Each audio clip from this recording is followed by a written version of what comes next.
En Afrique, plusieurs facteurs socio-économiques ont contribué à la croissance du terrorisme et de l'extrémisme violent. La pauvreté généralisée, le manque d'opportunités éducatives et d'emploi pour les jeunes, les tensions ethniques constituent autant d'éléments déclencheurs des conflits armés. Une situation qui favorise la recrudescence des foyers de violence. Exemple de certains groupes armés semant la terreur dans l'est de la RD Congo. Les solutions militaires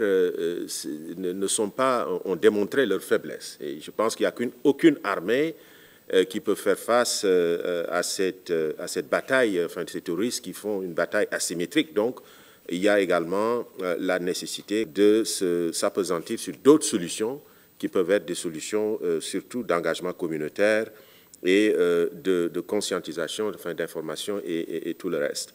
En 2020, 1878 attaques terroristes ont été recensées sur le continent. 59% des attaques ont été perpétrées contre des civils, 35% contre les personnels des forces de défense et de sécurité. Face à ces chiffres, des observateurs ont attiré l'attention sur la fragilité de la communauté internationale. Le résultat, c'est que nous sommes pris tellement tard.